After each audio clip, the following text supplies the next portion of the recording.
right. Looks like we've got some folks joining. Let's just give them a second. Should I Thank you bring up for the joining today. should I bring up the prezo or you want to wait? Yeah, we'll just give it a second. We're just going to let some folks join, watch the numbers climb a little bit, I- and then I'll kick as I'm kicking it off, you can pull it up, Jay. Good afternoon. Thank you everyone for joining today. Welcome. We'll just give it a moment. I'm sure people are either grabbing some lunch or wrapping up their last call. You all know how that works. oh yeah. I just finished my breakfast, so there we go. Okay, good. We'll work on that with you.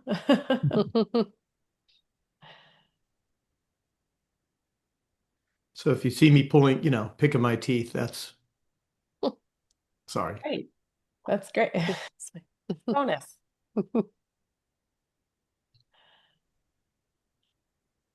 All right, we have another minute that we'll wait. Thank you all so much for joining. Welcome to today's session. We have some great content teed up, and we'll just give it another minute, let some folks join, get settled, and then we'll get started.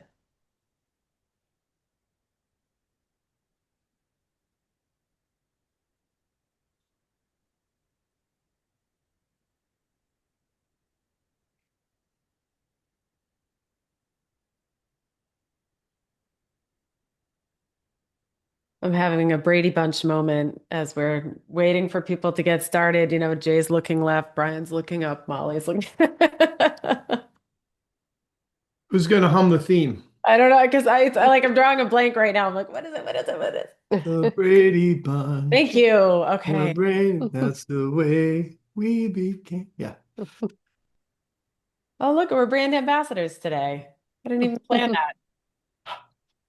What's your excuse, you two? So I have mine on the background, but Oh, right, right. Good That's point. right. That's right.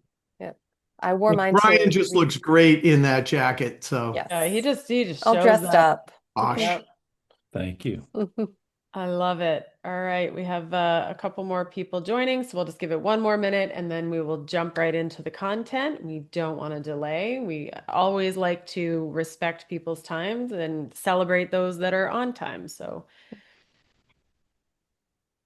I think this is a good start or good time to get started. So let's just jump in. I want to welcome you to today's session. My name is Colleen Greco. I'm the CMO of Blue Mantis, and we're really honored to have you here today and want you to get the most out of today's session and today's content. So I bring this up at the start of every webinar. In order for you to get the most out of the content, my ask is that you locate the Q&A at the bottom of your screen and get your questions ready. And I point out that it's the Q&A and not the chat so that we can make sure that we see it and that we address it.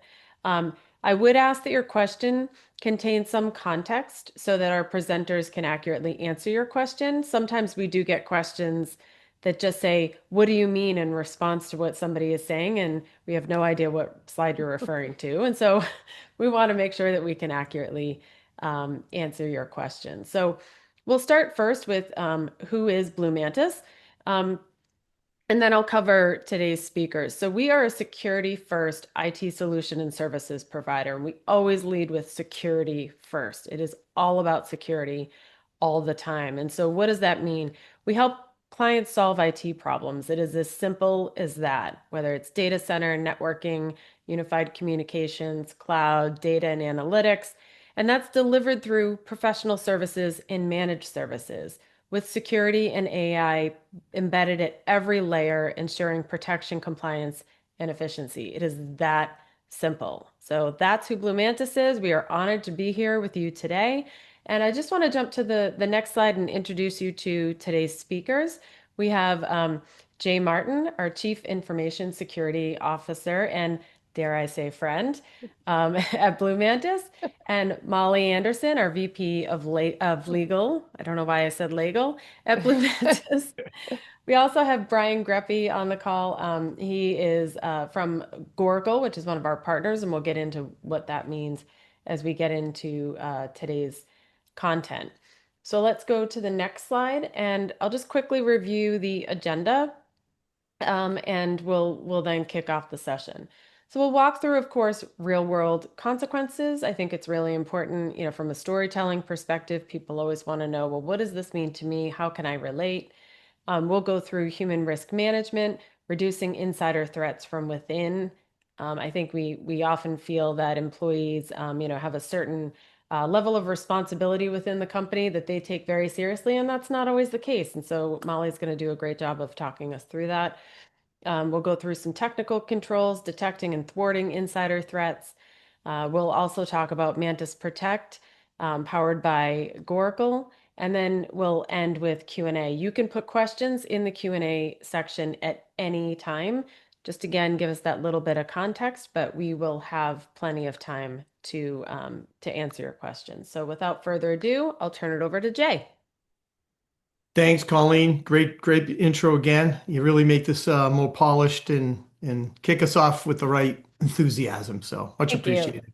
Yeah. So let's go over the three general types of insider threats, right? That we see here, and I'm sure everyone has a story around each one of these, and we'll certainly bring some stories to bear here during this presentation. The first one, the most insidious, is the malicious insider, right? These are people who, act as deliberately, want to mess with your internal machinations of the company, right? These are people like seeking revenge, or maybe they're on an espionage mission, right? This isn't a TV show here. This really happens, and there are malicious people, and there's people that have been with the company, your company, for a while, who sometimes turn malicious, right? Even if you onboard them and you do good onboarding processes, which Molly will talk about later, and people know them, they cross the line for some reason, right? And case in point, we had somebody a couple of years ago before Molly came on board who started bad mouthing an organization I was with on the back end to one of our customers, and was actually looking for a job with that customer. And we didn't know that until the customer came to us and said, something's going on here. So we have to obviously let that person go. And great employee up till then, but who knows? Something triggers these people to either seek revenge or want to depart in a malicious way. So that's one. And we have a couple other examples coming up. Number two is the negligent insider. That and the compromised insider kind of go hand in hand. The negligent one, some of these people and contractors where, they leave something exposed. They misconfigure something, right? And it's not malicious in nature, but it's human nature, right? That's what happens. We're prone to errors.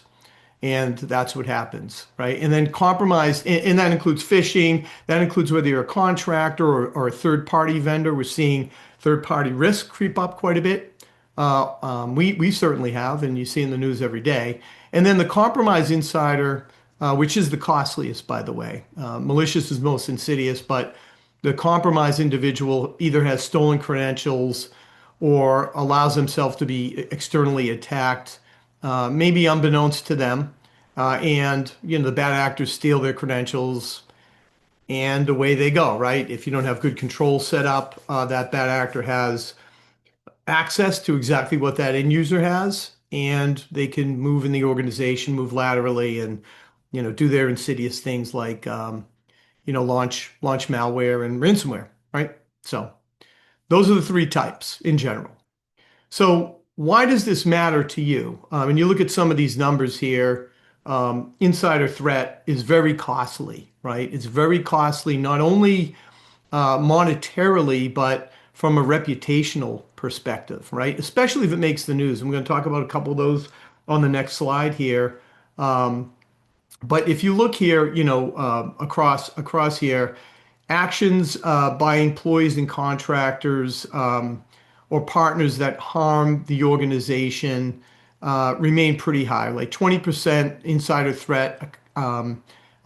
Those insider threats account for 20% of all the breaches. So those three personas that we just saw account for 20% of all the breaches for 2024. And again, third-party risk. We've seen that over the course of the last several months, where third parties gain access to, tokens in GitHub, or, find a way into the organization through compromised credentials.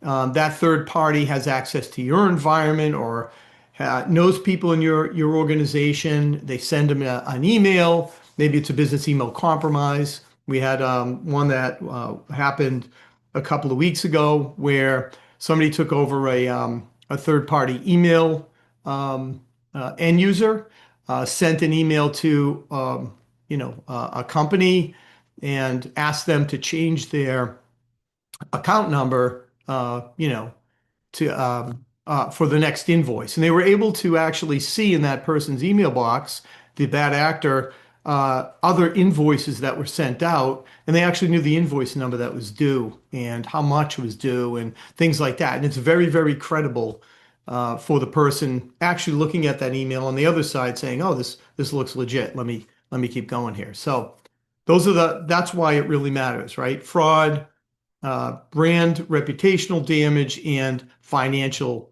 damage. So let's look at some case studies here really quick. I'm going to fly through this. The first one that everyone heard about is, CrowdStrike. This was malicious type of threat actor, insider, who accepted a bribe. I think it was about $25,000 to expose internal secrets, right, within CrowdStrike. Sent internal screenshots and the like. The second one that happened this year was Tesla, right? A contractor leaked data on purpose, to try to divulge confidential engineering documents to the persons that were either paying them off, or he had some reason why he wanted to get back at, or she wanted to get back at Tesla. Number three is Boeing, another intellectual property breach. I mean, these could be nation state actors too, right? That pay off an insider, bribe them, right? Threaten them, right? These are the ways that these people get to these folks to be able to do their thing. And then the other two are more, one, negligent in misuse of access, where the University of Miami Health System person had access to way more patient records than they should legitimately have, and kind of an abuse of privileges there. And then last but not least, Santander Bank, compromised insider, who didn't realize it, but they exposed sensitive customer data because it was a credential theft. So that's the use cases there. Molly, I'm going to turn it over to you to talk about the human risk here. Thank you. Thank you. So, human risk management, right? And we want to try to reduce these insider threats from within. Now, every HR department knows you need to do your pre-employment screening. And the standard background check is county and federal, 7 years back, Social Security, terrorist watch list, and sex offender list. So those are the typical screenings. But given the actions of some of these malicious actors, I would advise credit checks as well, because as we saw CrowdStrike, the employee accepted a bribe. In most states, you need their permission to do the credit check, if not a notification. And it's surprising to me that some clients aren't requiring that, especially if they're banks. Some banks do require, people that have access to their systems to have a credit check, pass certain scores, and some do not. So things like a credit check to see if somebody would be vulnerable to accepting a bribe will help. Obviously, clear policies and training. Part of onboarding in most states needs to be your information security training and awareness within 30 days and then annually thereafter. So once the employee is onboarded, they need to have a solid understanding of acceptable behavior. But then there's also behavioral monitoring that we want to see. And this is where Jay and I, we often work hand in hand. We collaborate to flag these unusual patterns. Is somebody suddenly requesting elevated access? Are they suddenly accessing records that they have no need to access, such as the University of Miami? Are you seeing an uptick in certain logins? Most computers you should prevent downloads of certain documents to occur, but are they even attempting it? And it may be a simple convenience. Oh, I want it on my hard drive, but that shouldn't happen and it should get flagged as a security issue. Um, Culture and engagement, reducing the malicious intent through a positive work environment. One of the things that we foster at Blue Mantis is it is a privilege to be here. You earn this privilege through the rigorous interview, through the application process, and through your performance. And if you feel privileged to be somewhere, then you are much more likely to protect your organization and act in its best interest. One thing I did forget to mention with the pre-employment screening is to see how these individuals respond to stress. There are the typical stress-inducing questions to see if they have a good stress response, because they're going to be in situations, particularly if they work in security, where quick response is needed, stress management is appropriate. And if they tend not to give you a good response, then it may be likely that they would be susceptible to a bribe, to behave in a disgruntled fashion. So certain interview questions you might want to take a second look at. And then lastly, rapid offboarding. And we even learned this a few months ago. So it's really important to have your offboarding tickets be high priority with your help desk. We offboarded somebody, we put the ticket in, and then 2 hours later, he sends a goodbye email. And we said, why wasn't the access cut? So you need to involve IT beforehand, maybe the day before, and have those tickets go to top priority. Part of the role of HR is to work very closely with IT as you're beginning to offboard someone. Even if it's just a, hey, heads up, I might have a sensitive one for you next week. So at this time, look for an IM from me, look for an email, or we just did it, we just had that conversation. If I were to change one thing about IT, it would be to not have teams immediately disconnect when we when we're having the conversation, if we're disconnecting their access, because it will end the meeting for us a little too early. So yeah, Even the yeah, separation meeting. Oh, exactly. Yes, oh, yes. oh, oh, that's a good Yes, one. yeah, Oh, wow. yeah. Well, because I said don't end the access, Yeah. on the hour, because that's when we're meeting and they'll know. So yeah, You know, the it was email fun. that person sent out to Molly, it was a nice email, by the way. It So was, it it wasn't was. malicious, but still, I get the point. It could have easily been, Yep.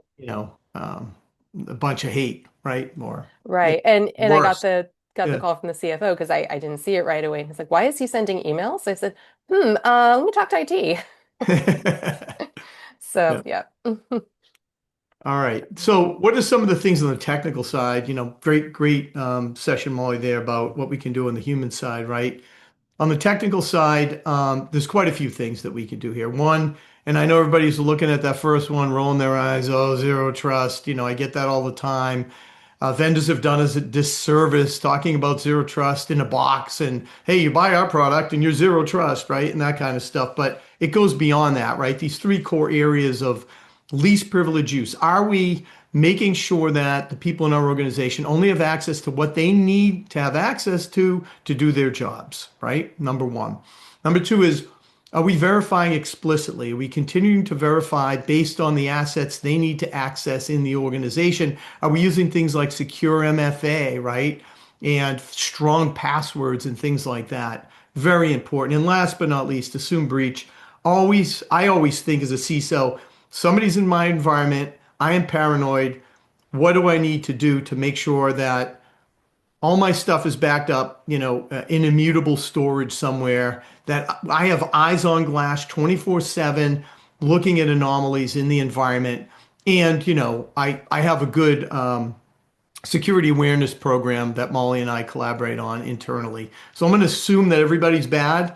I have that paranoid instinct, but That's the best I can do is really use that zero trust mindset to navigate people, process, technology, vendors, right? That's what you want to look at. And we talked about continuous monitoring, looking for suspicious activity, DLP, making sure that, the goods of the organization don't walk out of the building or worse, right? Using detection anomalies through user and entity behavioral analytics that Brian's going to talk about in a couple of minutes. And then integrating all your security tools, Brian's going to talk about this as well, into a central location where you can see everything, right? We're very siloed these days as a security team and IT team, events coming into different platforms and different tools. And we really need to consolidate that now into a single platform and have eyes on glass 24/7 with some automation in there to be able to respond quick because the bad actors, they get in, it takes them minutes, right? Not hours anymore or months like it used to. We need that reciprocal action to be able to be just as quick. So I'll leave it at that.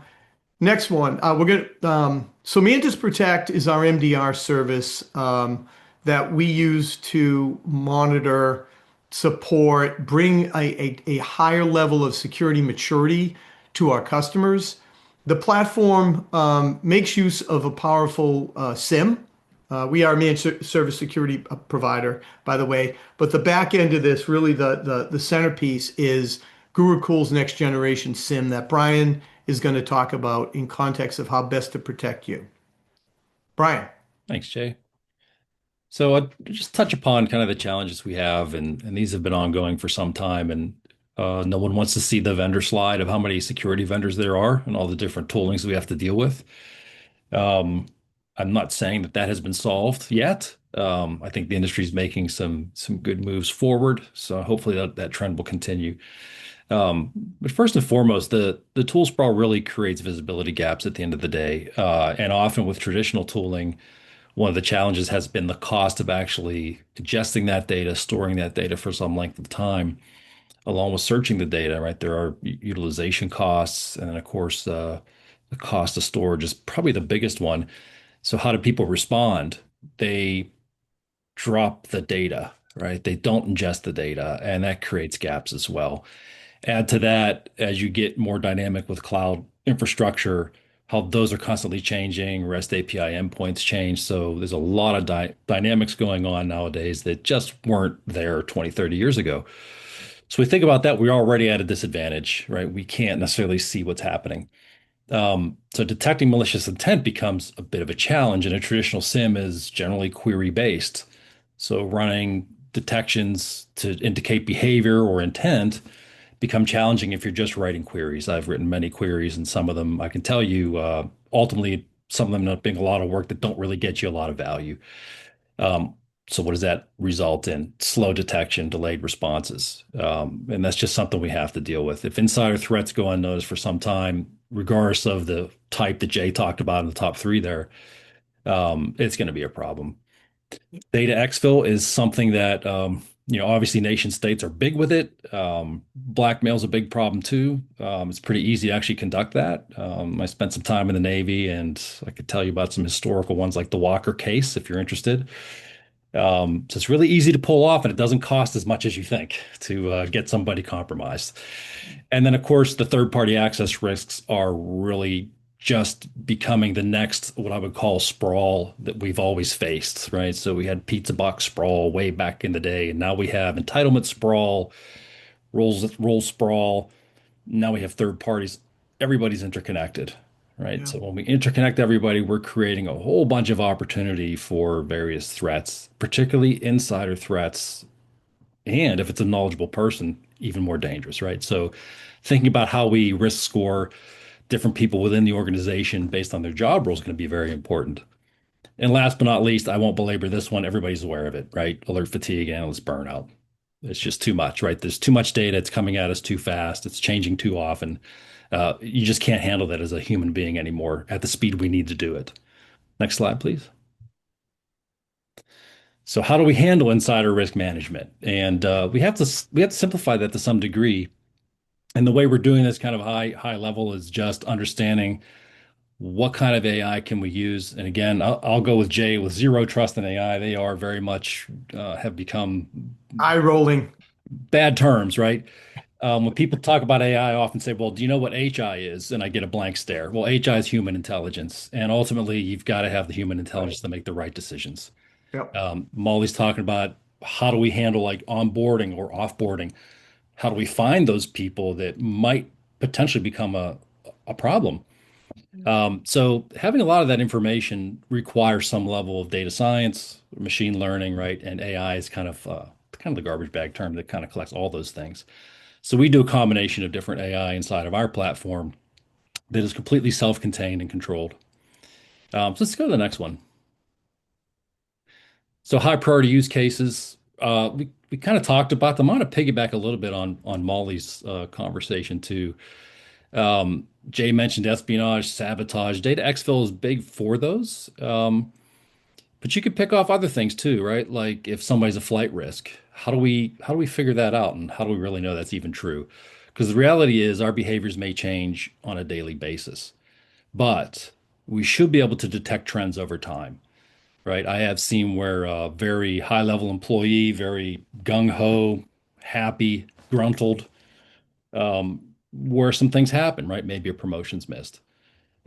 Maybe some other things are going on external to their world. For the football fans, I think Joe Burrow at Cincinnati is probably a really good example of something going sideways, right? Which shouldn't happen, right? So there's a combination of those things that happen. It's not a one-time thing, right? It's not binary. It's a combination of different behaviors. We need to analyze those and come up with some risk scoring ultimately, right? A clear and clean risk scoring process. Next slide. So quick differentiators. Just want to call out one of our customers. There are many. This is a pharmaceutical company that was looking specifically at IRM. These are their numbers, not ours. So these are the ones they reflected back to us once we got everything integrated. I think the big thing there is the reduced false positives, of course, are big. Um, we really don't want to be processing alerts as human beings. Yes, I still want access to that information if I need it. I want to be able to go deep and broad if I need to. And I still want to have that control as a human analyst. But what I'd really like to have is some level of AI. And again, the garbage bag term, I won't go into the details, but some level of processing alerts at a faster speed, right? Because a lot of those are very predictable, very understandable issues that may contribute to an ultimately to an incident, but more often than not are just notifications and informational, right, at the end of the day. So ultimately, I want to get down to decreasing my time to detect these issues, particularly in this case, insider risk, and I want to be able to respond to them more quickly. I think Molly was saying you had an employee there got an email out in a couple hours, right? So the time is pretty close. And I think too, one thing people do forget is there should be a feedback loop, right? So when you do see things that are, let's call them misbehaviors, you should be able to reincorporate that back into your feedback loop, right, with your policies and processes, right? Because legal is probably going to be involved in some of these issues. And a couple things to add here, Brian, right? Yeah. This helps our analysts, and this is why we selected GuruCool as our platform, right? This helps our analysts find insider threats a lot quicker, right? And within that service, our service allows or has a cyber maturity advisor, right? Along with the analysts and the threat hunters that actually can speak, business terms back to the organizations that we work with, Brian and Molly, to bring up things like, hey, what's your policies look like? Are you doing security awareness training, right? We're seeing this, this, and this. Have you considered, better screening, things like that, right? So that's the type of augmented service we bring to bear for our customers. Yep. Yeah, and the other piece too, I Oops, sorry. think, Jay, we didn't, it's okay. I was just going to mention on the integration piece Yeah. is, we've been around for quite some time, kind of a hidden gem, because we really came out of the data science vector, if you will. Um, and if you're familiar with data science, right, clearly that means we've got to understand the data really well. We have to make sure that data makes sense. So we've always been very engaged and done integrations pretty much on the fly because for us, building those connectors and integrations is tremendously important so that we get the data science right. So that's why the bragging point there, 10 plus integrations in just a few days. So these are things that we help our partners really scale really quickly and get their customers' data onboarded quickly, right? So to reduce that time of actually deploying the technology is a really big benefit. Okay, that's it for that one. Okay. Do we want to do a quick demo? Yeah. Let me show you something. Let me share my screen if I can. I'm going to stop sharing. All right. Okay. So hopefully you all can see this fairly well. Let me move this out of the way so that's not blocking. What I'm just showing is like a SOC dashboard. You can create any dashboards you want, right? They're all customizable. I have a ton in my demo site that I've put together, but that said, I'm just kind of showing a general next-gen SIEMs SOC dashboard where I want to look at the amount of events coming in over the past 7 days, how many alerts I'm getting, which ones are classified as risky, and really that's just critical and high, and what we've generated from that information. So 15 separate incidents.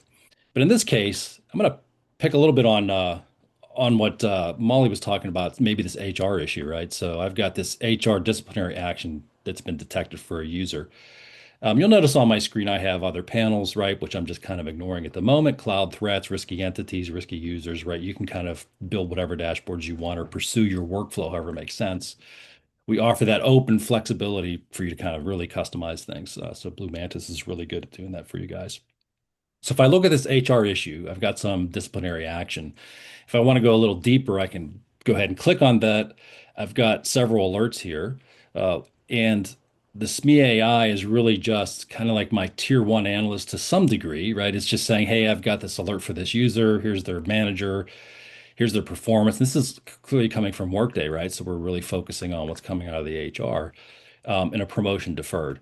This in and of itself does not a malicious user make, but it does tell me there are some flags. I also have 25 other alerts that maybe I want to investigate and take a closer look.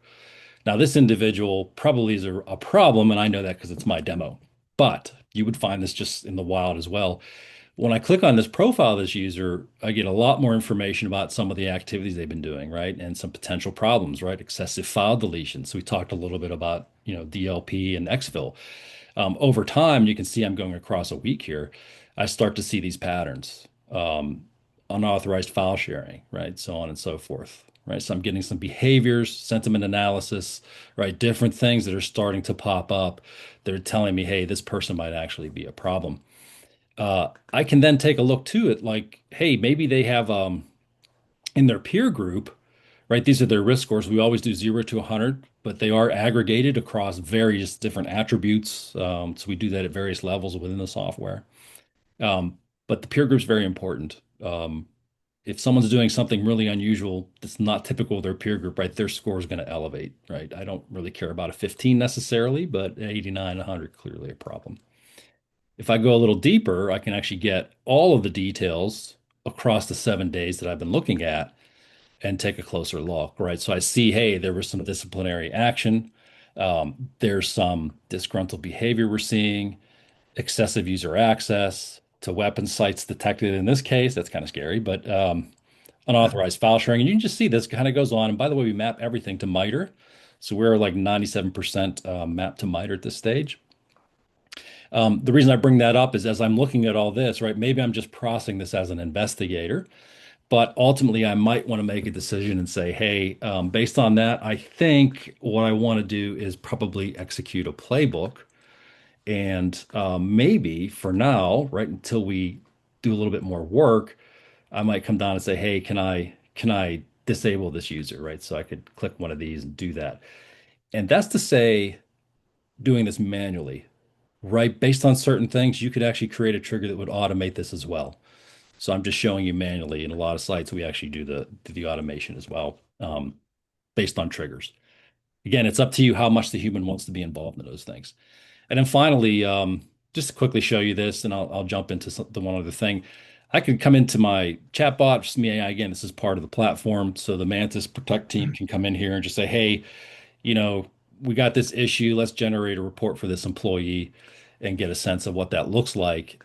And so very quickly, then I have an artifact already built that will walk me through all the details, the impacted user details, who it is, what were the initial investigations, which minor attacks came up, what incidents actually would contributed to all of this, right? So it's really a lot of information right at your fingertips, and you just have to ask for it.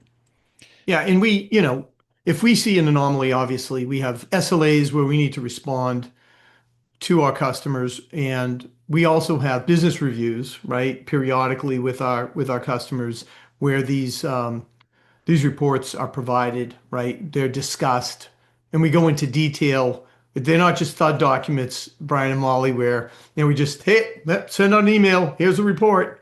No, it's like, hey, we see this. This is what it means. This is what we need to do about it going forward, right? Not just looking in the rearview mirror. So that's where the service accelerates. And one thing, Brian, man, the reason why we brought GuruCool to the forefront here and the centerpiece for this MSSP service that we provide is because of this next generation SIM, right? We're taking an enterprise solution that you guys sell up in the enterprise space and for companies. We bring it down to the mid-market to make it accessible. We do all the heavy lifting for the customer. We have our analysts looking at this 24/7, so you don't need to, Mr. Customer, and threat hunters that are looking at the new threats that are coming out here, in addition to the internal risks that we're talking about here today. Yeah, and I think Jay, there was a question in the Q&A. How did Yeah. you get the HR alert into your dashboard? Does HR put the alert in telling you there may be a problem? Um, that's kind of on the fly, meaning that if Molly, someone working for Molly or a manager, depending on your workflows with Workday, let's just say it's you're not getting a promotion, right? Or some other flag. We will actually reach out to Workday to get that information. So that's all automated. It's just an integration with a connector. Um, and then we're just looking for that information as that pops up. I talked a little bit about peer groups. That's part of how behavior analytics works. And I noticed I did not say anomaly detection because anomaly detection is a very basic fundamental thing. Without peer groups and without more advanced data linking and other things, you're going to get a lot of false positives and strange things. But ultimately, what we're trying to say is, hey, everybody carries a certain amount of risk in the organization. Molly carries risk for her organization.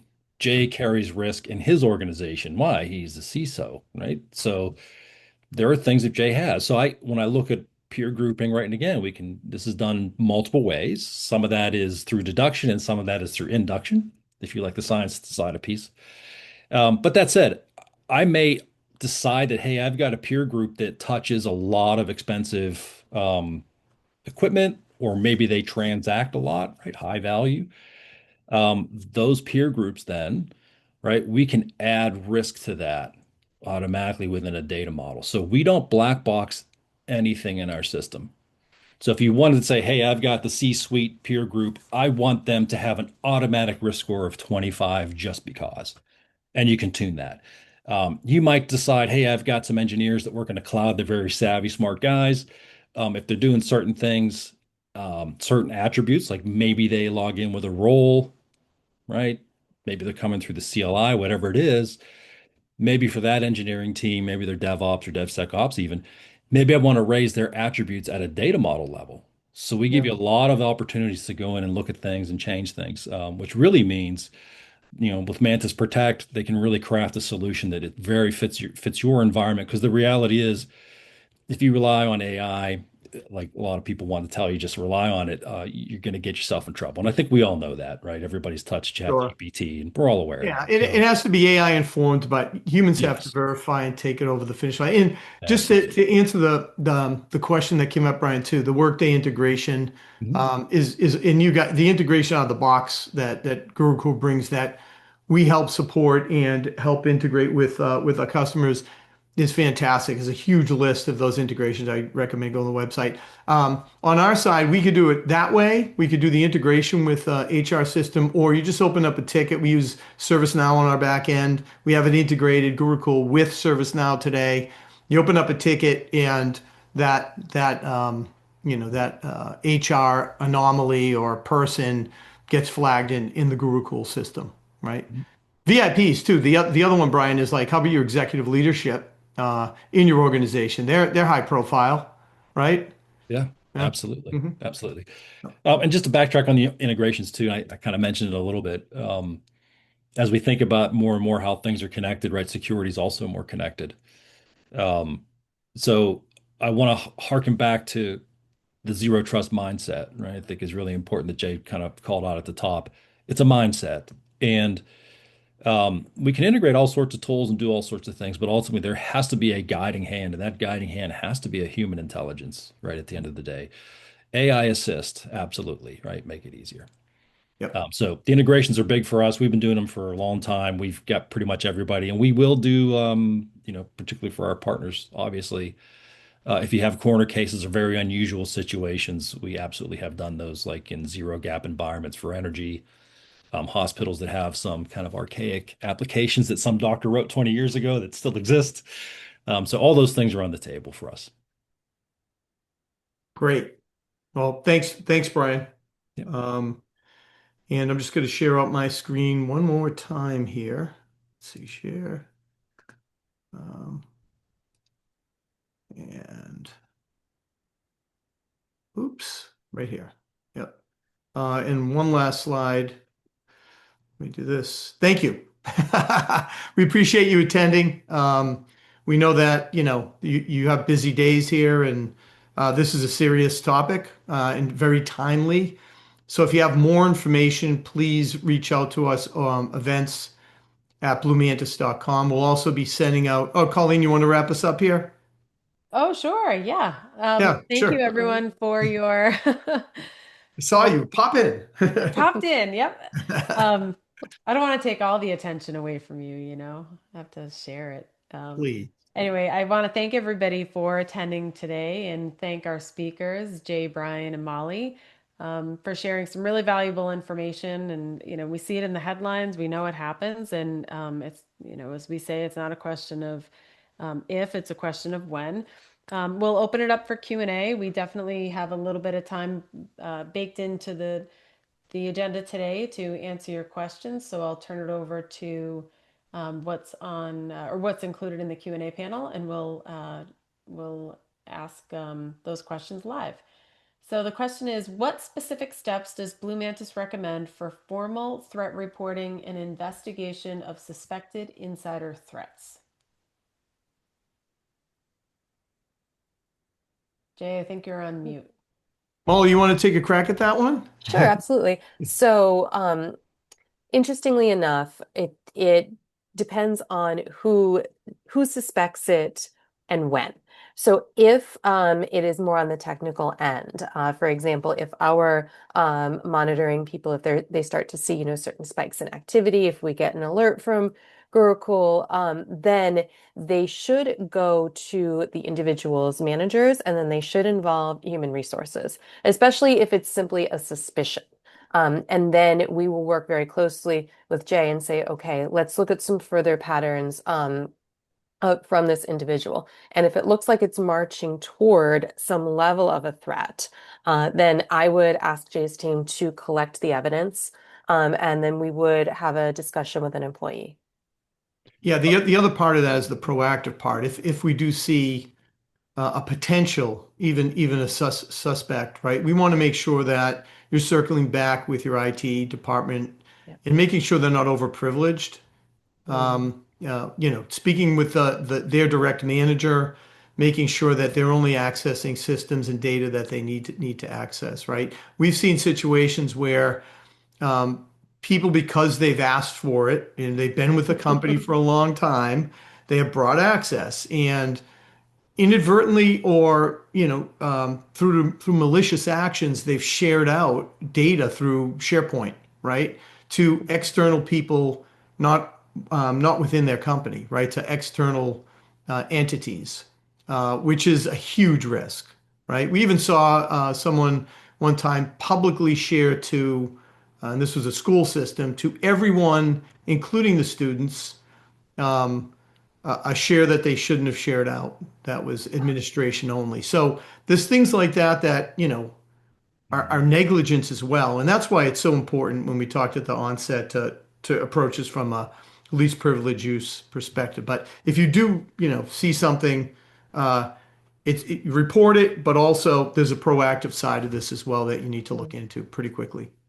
Yeah, and And from also, the oh, cyber perspective, just really quickly, you may have noticed when I was showing the demo, that employee ID was a scramble of numbers, right? And user IDs. So we enable based on your role, right, and your access inside of Gurukul, where you actually get to see the person's name, right? So we do have to protect the individual that's being investigated until it's to a point, right? And I'll let Molly talk about when that right, point happens right. Yeah. and when and how you can expose that information. Again, it's there to we can mask that information depending on the team member that's actually pursuing the investigation at a certain point in time. Exactly, exactly. It's also important to do audits of your employees' access both annually and when they change roles. So you don't have the 25-year veteran who has access to almost everything. And it's also important to question. I sometimes I see people confuse it would make it easier to do my job versus it's necessary to do my job. So yeah, it's important to ask those questions. All right. Thank you for that great response. Um, I'll open it up to additional questions if there I don't know what is wrong with me today other than lack of caffeine, you guys. Stumbling through it. I'm just gonna call it out because it's obvious. I apologize. All right, here's another question. What practical containment and response strategies should organizations have in place if an insider threat incident is detected? Repeat the question again. What practical containment? What practical containment and response strategies should organizations have in place if an insider threat incident is detected? So I guess it's like the This is, identification of yeah. it, kind of containing it so it doesn't Yep. proliferate, and then That that's yeah, that's a great question. Every organization needs to be prepared, right? And that starts with a good incident response plan, putting that in place and practicing that incident response plan through a tabletop test. One of the scenarios that should be tested is an insider threat. If that is detected, how would the organization how would the organization respond?